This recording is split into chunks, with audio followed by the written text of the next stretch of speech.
This is one of those episodes where I wonder, why are Ash and Goh even in this episode?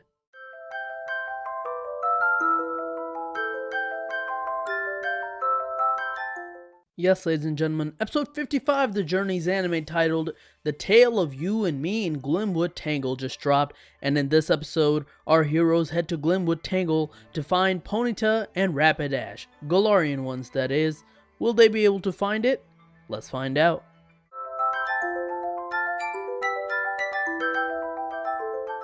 This episode begins with Chloe returning from school, and Cerise is busy, so she asks to go to his room to find a book she can read. I'm more of an audiobook person, but hey Chloe, you do you. As she's searching for a book falls from the shelf. How? Why? Well, it's never explained, but it's implied that it's fate at the end of the episode. She starts to read a story, and she sees a vision. Now, I can't tell if this is some sort of vision, or it's supposed to be her imagination of the story it's reading. I think it's implied to be the latter, but I don't know if it's the former or not. Regardless, she then goes downstairs to ask about the Pokemon in the book and asks if she can meet it. The Pokemon in the book, by the way, is Galarian Rapidash. Ash and Goh hear this and also want to go too. So, Cerise agrees and sends them to Galar and specifically Glimwood Tangle to explore. In Glimwood Tangle, they're messing around with all the mushrooms that light up when you touch it, when all of a sudden Ash and Goh spot a Morlul and start to chase after it, with Goh trying to capture it. As Chloe turns around, she spots a Galarian Ponyta there. Earlier, Cerise told her that they're really rare to spot, and her Eevee starts to follow the Galarian Ponyta, so even though she's hesitant at first, especially since the boys went the other way, she ends up following the Galarian Ponyta in the opposite direction. The animation here for the Ponyta's jump is really bad.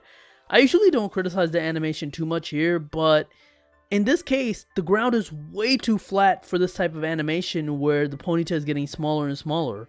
It just does not look good here, and it was definitely a mistake, whoever made that. Anyways, Chloe follows the Ponyta and eventually they get to a place where she sees a similar scene to the one in the book she read earlier. Rapidash hears hurt, and Ponyta's heal pulse isn't working. So, just like in the book, she looks around and finds out that in order to cure Rapidash, they're looking for a specific flower to make medicine out of it in order to heal it. Ponyta decides to take her to that flower's location. Meanwhile, after chasing it for a bit, Goh manages to catch the Morlul, but then they realize that they lost Chloe. There's a bit of development here for Chloe, because as they're looking for her, Goh talks about the fact that she never got scared during courage tests when they went camping. She's a very brave person. Then it starts drizzling around, so they find a city to take shelter in. They don't name it, but it's Balanlia from the games, and Opal comes up to them as they're drying themselves and starts asking them the same questions from the quiz in the game. Wrong answer equals more pink. It's kind of awesome.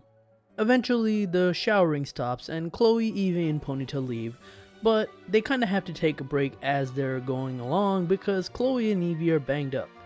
However, Ponyta uses Heal Pulse to heal up Eevee, and Eevee instantly learns Heal Pulse and heals Chloe. This raises more questions about Eevee. Does this Eevee have Mimic or Copycat? How does it learn all these moves so quickly? I wonder what the answer to this is gonna be. They finally get to the area where the flower is located, however, there are 3 Impidimps, and these Impidimps will not let them move forward. They steal Chloe's stuff and start pulling pranks on her and Eevee. Chloe doesn't really have time to play around, and that's when Eevee gets an idea. Instead of chasing them with negative energy, just like the Pokédex says, they should play around right back. So when Impidimp throws berries at them, Eevee climbs up a tree and does it right back. Then they play with each other by throwing berries at each other for a while until everyone's tired. By the way, Chloe shakes the tree here for the berries to fall down, and it's a giant tree. The fact that she shook it around is ridiculously impressive. That's more strength than Ash throwing a log.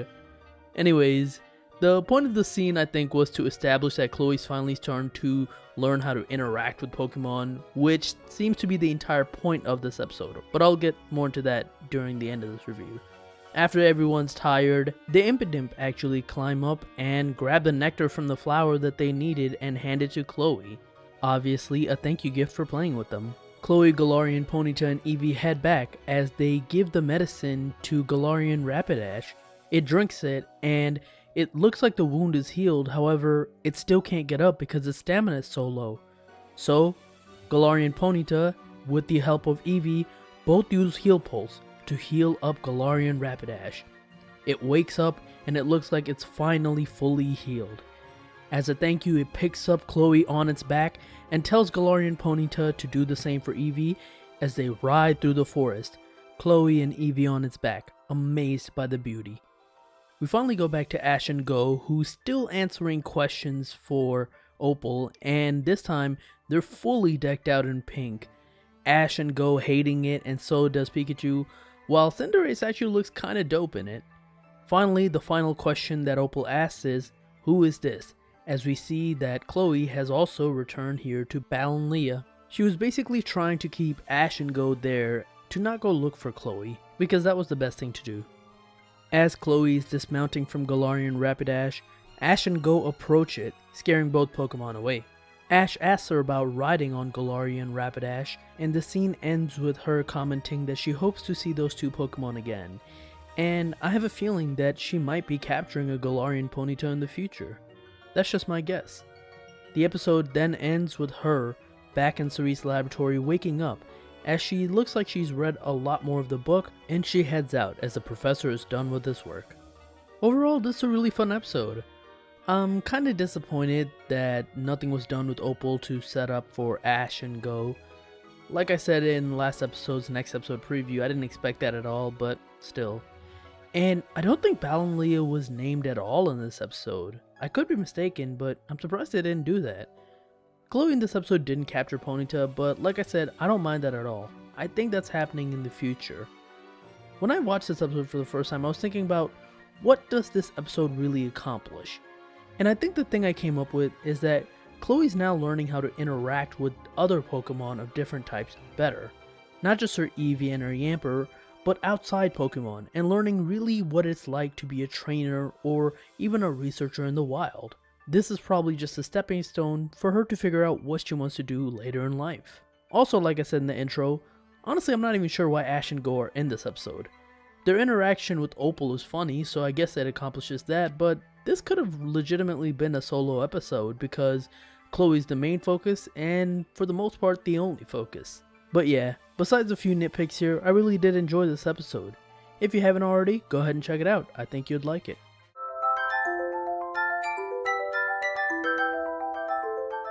In the next episode, our heroes are heading to the Castle of Chivalry, where they'll be trained by none other than Wickstrom of the Elite Four. I'm sure we might get a battle between Ash and Wickstrom here too, so I'm hyped about that. I hope it's good.